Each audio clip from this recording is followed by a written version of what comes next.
तो ये रिलेशनशिप हमारे डिप्लोमेट्स को भी एक्स्ट्रा वो करना पड़ेगा बैलेंस करने के लिए यहाँ पे। क्यों? क्योंकि पाकिस्तान इस एरिया में अपनी पोजीशन लिवरेज कर सकता है, इन देशों को कश्मीर मुद्दे पर अपने साथ लेके आ सकता है कल को कोई बात हो। इन सारी एग्रीमेंट्स के पीछे कहीं ना कहीं पाकिस्तान के army chief field marshal Munir का भी हाथ है, और वो सामने बैठे थे बिल्कुल फ्रंट रो में, यूएस की छाया में था। यूएस के अभी जो है दिन यहाँ पर लग गए, यूएस की अभी पोजीशन यहाँ पर कमज़ोर है, तो उसको चाहिए एक सिक्योरिटी अम्ब्रेला सऊदी अरेबिया, और वो सिक्योरिटी अम्ब्रेला प्रोवाइड करेगा उसको पाकिस्तान। अब आ जाओ पाकिस्तान हमारे पड़ोस में, इसके पास क्या है? It has a trend military, it has a professional military, army navy air force, man power इसके पास कहीं भी डिप्लॉय कर सकता है। क्योंकि ऐसे टाइम पे एग्रीमेंट हुई है जब यूएस वेस्ट एशिया की लड़ाई हार चुका है, इजराइल तड़प रहा है, इजराइल को समझ नहीं आ रहा क्या कर रहे हैं, लूजिंग बेस। तो ऐसे में हमारे लिए ये जो एग्रीमेंट है, इसमें हमें जो है बहुत ज़्यादा अलर्ट रहने की जरूरत है।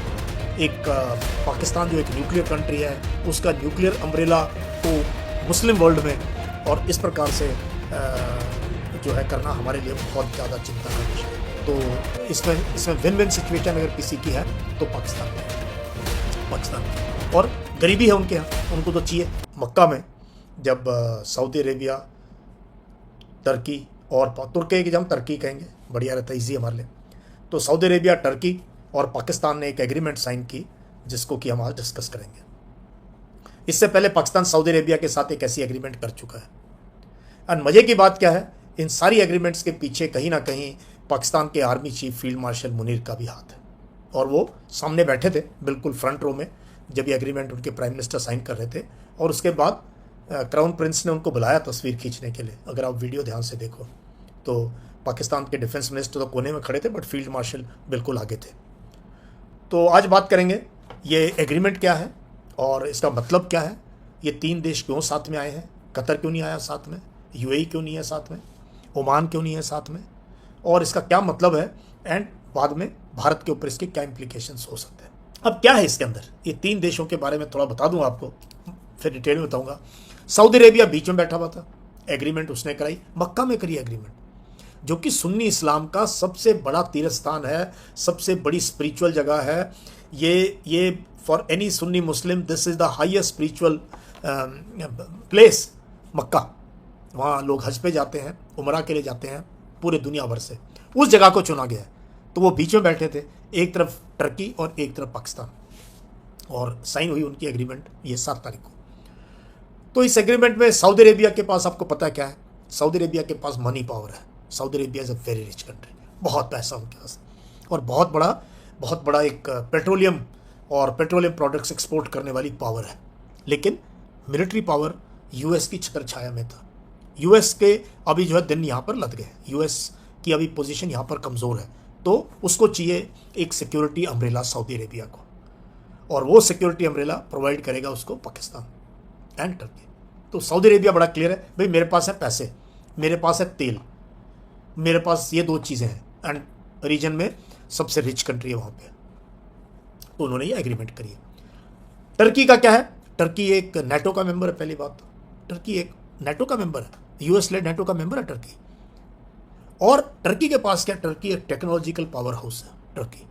ये खास तौर पे ड्रोन बनाने में, एविएशन में, इलेक्ट्रॉनिक वॉरफेयर में, और इसका जो ऑलरेडी एक्सपीरियंस है, ये नेटो का मेंबर है, नेटो के एक्सरसाइज करते हैं, तो इसके पास नेटो का बैगेज है, नेटो की ट्रेनिंग है तुर्की के पास। और आपको पता ही है अब जो कई एरियाज़ में कटिंग एज टेक्नोलॉजी है टर्की के पास, जो पाकिस्तान को सप्लाई करता रहा है बहुत सालों से, और ऑप सिंदूर में खुल के पाकिस्तान के सपोर्ट में था।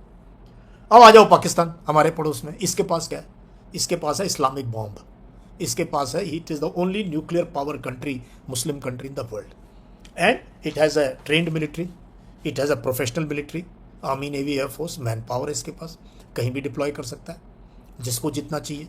और सऊदी अरेबिया में तो बहुत, दे हैव ऑलवेज, अभी पता नहीं कितने ट्रूप्स हैं, बट एक ब्रिगेड साइज फोर्स, कभी इंजीनियर ये वो लगा के रखा है इन्होंने, इनको देते रहे ये मदद। तो इसके पास मैन पावर है, बंदे हैं काम करने वाले, और एक मिलिट्री का स्ट्रक्चर और एक न्यूक्लियर पावर है। ये 7 तारीख को साइन हुआ, मक्का में साइन हुआ, और ये एक जियोपॉलिटिकल कैटलिस्ट है ये एग्रीमेंट, क्योंकि ऐसे टाइम पे ये एग्रीमेंट हुई है जब यूएस वेस्ट एशिया की लड़ाई हार चुका है, इजराइल तड़प रहा है, इजराइल को समझ नहीं आ रहा क्या कर रहे हैं, लूजिंग बेस। तो ये रिलेशनशिप हमारे डिप्लोमेट्स को भी एक्स्ट्रा वो करना पड़ेगा बैलेंस करने के लिए यहाँ पे। क्यों? क्योंकि पाकिस्तान इस एरिया में अपनी पोजीशन लीवरेज कर सकता है, इन देशों को कश्मीर मुद्दे पर अपने साथ लेके आ सकता है कल को कोई बात हो। तो हमें जो है थोड़ा सऊदी अरेबिया पर नज़र रखनी पड़ेगी और बाकी देशों पे भी नज़र रखनी पड़ेगी। एक तरफ इजराइल है और एक तरफ ईरान है, तो हमें चॉइस करनी पड़ेगी। इजराइल के साथ जाने से हमें ज़्यादा फ़ायदा है नहीं। It's better to stand with Iran and other countries in the Gulf. जो भी नया एक सिक्योरिटी अपरेटस बनेगा उसमें वी विल हैव सम से। रीजनल इम्पैक्ट, वाशिंगटन तो इस हार के बाद जो है इस एरिया से अपना मुंह मोड़ने की तैयारी करेगा। तो ऐसे में China is supporting Pakistan. China के सऊदी के साथ बड़े अच्छे रिलेशंस हैं और भी कई कंट्रीज़ के साथ है। तो ऐसे में हमारे लिए ये जो एग्रीमेंट है इसमें हमें जो बहुत ज़्यादा अलर्ट रहने की ज़रूरत है और इन कंट्रीज़ के साथ हर लेवल पे हमें बातचीत अपनी जारी रखनी चाहिए। We should be very very sensitive to what is happening है।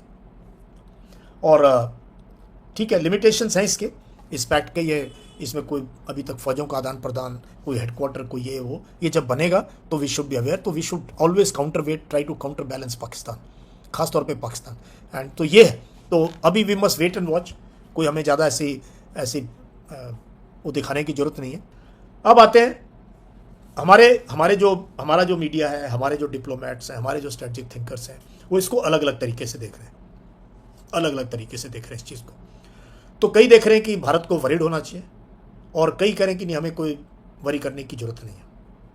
लेकिन ये हमारा इमीडिएट नेबर है पाकिस्तान। टर्की फुल्ली उसके सपोर्ट में था। चाइना पाकिस्तान की रिलेशनशिप बहुत गहरी है और सऊदी अरेबिया जो है भारत का मित्र है, लेकिन वो कभी भी अपनी पोजीशन चेंज कर सकता है। एंड बाय एंड लार्ज उसने कश्मीर को लेके सऊदी अरेबिया ने OIC में कुछ कह दिया हो तो अलग बात है, but they have maintained a neutral stance. तो हमारे लिए इसलिए बहुत इंपॉर्टेंट है कि हम इन सब के साथ जो है इन्वॉल्व रहें। अभी बहुत से लोगों ने इसको एक अच्छी एग्रीमेंट भी बताया कि स्टेबिलिटी लाएगा इस रीजन के अंदर, और तो वो टाइम बताएगा कि स्टेबिलिटी लाएगा या नहीं लाएगा। लेकिन एक इस्लामिक नेटो बनना, एक सुन्नी नेटो बनना, एक पाकिस्तान जो एक न्यूक्लियर कंट्री है उसका न्यूक्लियर अम्ब्रेला को मुस्लिम वर्ल्ड में और इस प्रकार से जो है करना हमारे लिए बहुत ज़्यादा चिंता का विषय है। We should be very very careful, we should watch these things very closely. और अभी हम जो है इस रीजन में हमारे डिप्लोमेट्स को फुल्ली इन्वॉल्व रहना चाहिए। और अगर कोई काउंटर वेट बनता है इसका ईरान की लीडरशिप में इस रीजन में, तो there is no harm of India. We should study this कि हाउ पाकिस्तान कैसे एमर्ज कर रहा है इस रीजन के अंदर। और ये पिछले 1 साल में ऑप सिंदूर के बाद तो कहीं ना कहीं हमें देखना चाहिए कि हमने हल्के में छोड़ दिया पाकिस्तान को, क्योंकि उसके बाद ही उभरा है। और क्या अगर हम 2-3 दिन और लड़ाई रखते और उसके एयर डिफेंस सिस्टम को, उसकी एयरफोर्स को और अच्छे से पनिश करते, तबाह करते, तो क्या वो इस प्रकार से उभर सकता था? बट नाउ दैट बस हैज सेल्ड। तो अब हमारे लिए ज़रूरी है कि हम मॉनिटर करें इसको पूरा का पूरा। एंड सऊदी अरेबिया के साथ सबसे ज़्यादा बेनिफिट इसमें पाकिस्तान को है। सऊदी अरेबिया की मनी टर्की की जो है टेक्नोलॉजी उसको मिल जाएगी, और वो उस टेक्नोलॉजी, एक तरफ चाइनीज़ टेक्नोलॉजी, एक तरफ टर्की की टेक्नोलॉजी प्लस अमेरिकन टेक्नोलॉजी, तो इसमें विन विन सिचुएशन अगर किसी की है तो पाकिस्तान की है। और गरीबी है उनके यहाँ, उनको तो चाहिए जितना पैसा मिल जाए उनकी इकोनॉमी को सस्टेन करने के लिए। So here for them Pakistan, so this is how Pakistan is using its nuclear card, being the only Muslim country with a nuclear bomb. तो इसको यहीं खत्म करते हैं। I will try to take 1 or 2 questions from you. I hope you enjoyed this balance session, है ना हमने चिल्लम chilli करनी है, ना हमने कुछ करना, हमने देखना है एग्रीमेंट क्यों थी, किस किस के बीच में थी, इसमें क्या है, इसके इम्प्लीकेशन रीजन में क्या है, हमारे ऊपर क्या है, how China and US and they see this, and future में क्या एक्चुअली में कर पाएंगे ये, और this will remain agreement only on paper.